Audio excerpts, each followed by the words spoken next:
Good morning and welcome to everyone. I'm Roberta McKee Jackson. I was a part of the PCA support group with my husband Noel for many years, and now I'm actually working with Rare Dementia Support Organization to coordinate all of the regional support groups. And so I'm going to chair this first part of today, and our first speaker today is going to be Gemma Jolly, who is from Alzheimer's Society, and is going to give us sort of an introduction to dementia and eyesight. Lovely, thank you very much. Can everyone hear me? That's the first thing. Excellent. I'm really pleased to be here. I've been a member of the Dementia and Sight Loss Committee for quite a long time now, and it's great to see so many people in this space.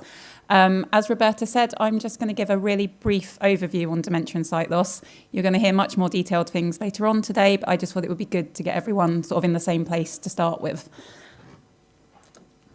So I'm just going to cover a bit about what dementia is, a little bit about sight loss and dementia, and then a little bit about what we can do. So what is dementia? These statistics may or may not be new to you, but there's around 850,000 people living with dementia in the UK, and more than 42,000 people under the age of 65. Dementia is not a normal part of ageing. It's caused by when the brain is damaged by diseases such as Alzheimer's disease. Symptoms include problems with memory, so not being able to remember things day to day, problems with thinking and concentrating, so that might be problems processing thoughts or doing planned steps, so things like cooking a meal or doing your day-to-day finances, problems with language, so that might be problems finding the right word or your sentences not making sense. There can also be visual perceptual problems, and you're going to hear a lot more about those throughout the day. And also people might experience changes in mood and behaviour. Dementia will get worse over time. How long it takes to get worse and how that progresses is dependent on a range of factors, including the type of dementia, the person's age, and lifestyle factors. And also just to say there are lots and lots of different types of dementia. I think officially there's over 100 different types.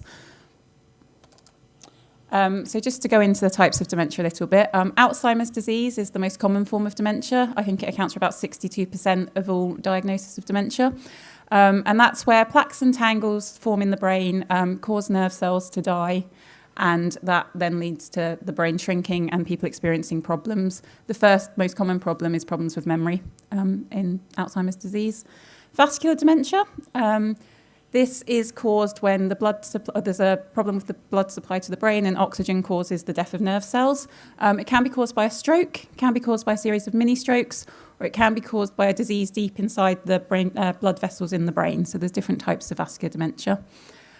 Mixed dementia, as it says on the tin, really. It's a combination of more than one dementia, usually Alzheimer's disease and vascular dementia. The types of symptoms will depend on the types of dementia that the person has.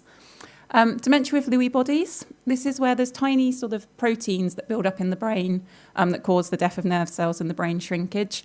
It presents quite differently from Alzheimer's disease and vascular dementia. People might have very fluctuating alertness, so they might be really alert one moment and then their alertness will fluctuate throughout the day. Visual hallucinations are very common and can be a diagnostic feature. Also to say Lewy bodies are found in people with Parkinson's disease as well, so they're on the same disease spectrum. Frontotemporal dementia, generally considered a rarer type, but it's more common in younger people. So it's more common in people between the ages of 45 and 65 than it is in people over the age of 65. There's 3 different types of frontotemporal dementia. So there's behavioural variant, and this is where someone's personality and behaviour is affected first and foremost.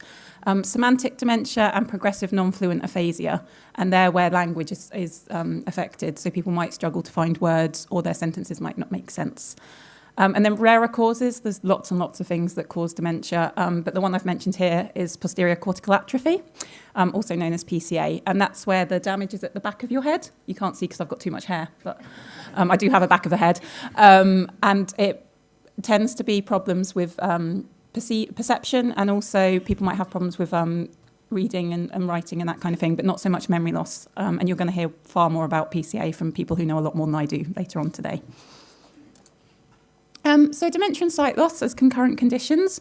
It's estimated there's about 250,000 people living with dementia and sight loss. The sight loss in the person with dementia can be caused by an eye condition, so cataracts. Could be caused by another health condition, such as a stroke, so if it affects the visual pathways. Normal ageing of the eye. As we get older, our eyes get worse. And it can be caused by the dementia. And just to touch on that a bit more, that's where someone has visual problems, mainly around perception or judging distances, but their eyes are perfectly healthy. So if you went to the optician, they wouldn't be able to find anything wrong with your eyes, even though you were having these problems. And that's caused by the effect of dementia on the brain, so depending on where the damage is in the brain. And there are specific dementias that may cause this.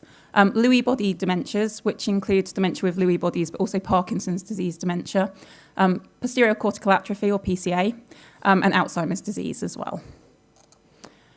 So what to look for in a person with dementia that might be a sign of sight loss? Increased clumsiness, not being able to find things, problems with eating or drinking, avoiding doing things, and not seeing very well even with their glasses on. Also to say these can be flipped, so in a person with sight loss, these might be a sign of dementia. So if you notice any of this in someone or you notice it in yourself, it's a good idea to either go to the optician or go to your GP. So the experience of living with dementia and sight loss, increased difficulties with new tasks. New tasks can be difficult with either one of those conditions on their own, but when you put them both together, you've got increased difficulties. Increased disorientation, so becoming more disorientated in time and space. Difficulties with communication, again, both conditions separately can affect that, but if you've got both of them together, it's going to make it worse. Mobility difficulties, so an increased risk of falls as well, and the person is likely to make more visual mistakes.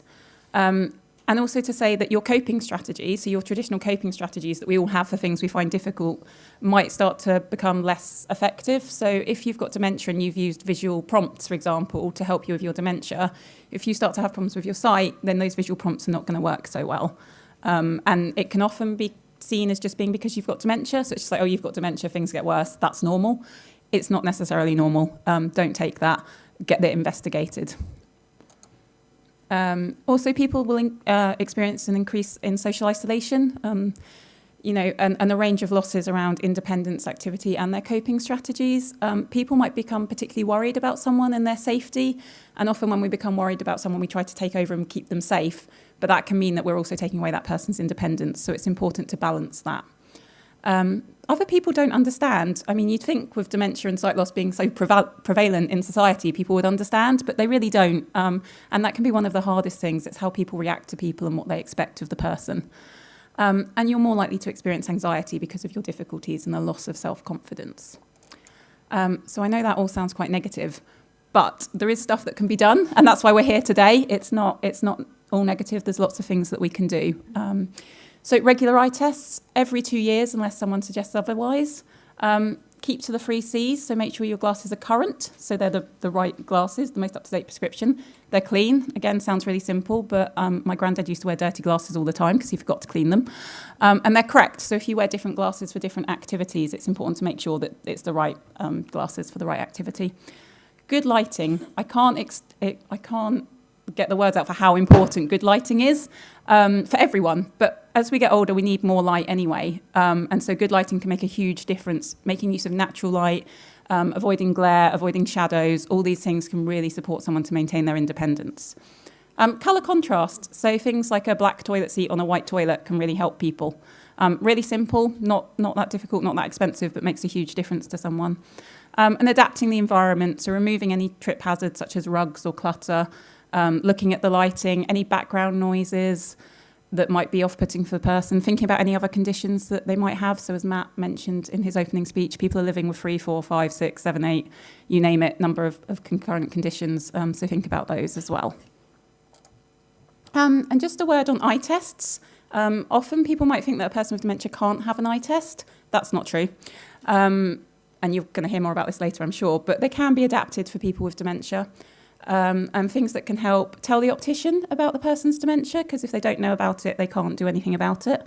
Ask for a longer appointment, or if there's a specific time of day when you're better or the person you care for is better, ask for an appointment at that time of day. If you want someone to go with you, ask them to go with you. Or, if you're caring for someone, suggest that you go with them. It can really help to have someone else there. Take a list of medications as well, just so the optician knows what they're dealing with. And then just a few things around communication. There's lots of things around communication for people with dementia and people with sight loss. Gain the person's attention. Make sure they can actually see you when you talk to them. Maybe gently touch them on the arm, say their name. Explain who you are and what you're doing. Don't just assume because they've met you once they know who you are. You're probably a stranger to a lot of people. So if you're a professional particularly, make sure you explain who you are and why you're there. Otherwise you're just a random person saying random things and why would you listen? Speak clearly and use simple and short sentences. So don't overwhelm the person. Time. Give the person plenty of time. Give them time to process what you've said. Give them time to think about it. Give them time to respond. Don't expect them to respond instantaneously. And if you're talking about quite complex ideas, try to use simple, plain English. Don't overwhelm them with really big words that they're not going to understand, because I know I struggle with big words I don't understand. So, yeah. And if you're providing information to someone, make it accessible. Ask them what they want. Ask them how they want their information and provide it in that way. And also to say on this, as I said at the beginning, ask someone how they want you to communicate with them. You know, that's the best thing you can do. Ask them how communication works for them. Aids and technology, just another quick overview really. There's lots of aids and technology for people with sight loss and dementia independently. So there's things that can work for when you have both conditions. Just some key things. Think about what could help and when. Is there a particular problem that they're having? Don't try to find technology that will solve every single problem, but focus on a specific problem and what might help. It's a good idea to test any devices if you can, so don't spend a lot of money on something that may or may not work. Seek professional input, so an occupational therapist, for example. Are there things in place already? So if someone has sight loss before they develop dementia, they might already be using a range of aids and adaptations to help them. So if they're already in place, can they be adapted? How can that help the person? And routine is really important, so try to build it into the person's routine. And also review it. It's an ongoing review process, because the nature of dementia means that things change, so you can't put something in and expect it to still work sort of 2-3 years down the line. You need to be constantly adapting. And finally, just a little bit about visual hallucinations, because I think they're quite important. They occur in both dementia and sight loss independently. Sight loss can increase hallucinations in dementia. So if you notice someone's hallucinating more or seems to be hallucinating more, it might be a good idea to get an eye test. It might not be a visual hallucination at all. It might be a misperception or a misidentification. So a good example is those dark rugs you get in supermarkets at the entranceway to stop people with dirt on your feet and things. They can look like a black hole, so someone might walk around them. So actually that's a misperception that they're having about the environment. And they're more common in certain types of dementia. So I've mentioned dementia with Lewy bodies. They're a diagnostic feature. They also occur in Alzheimer's disease and Parkinson's disease dementia. And you'll be pleased to know that's the end of my talk.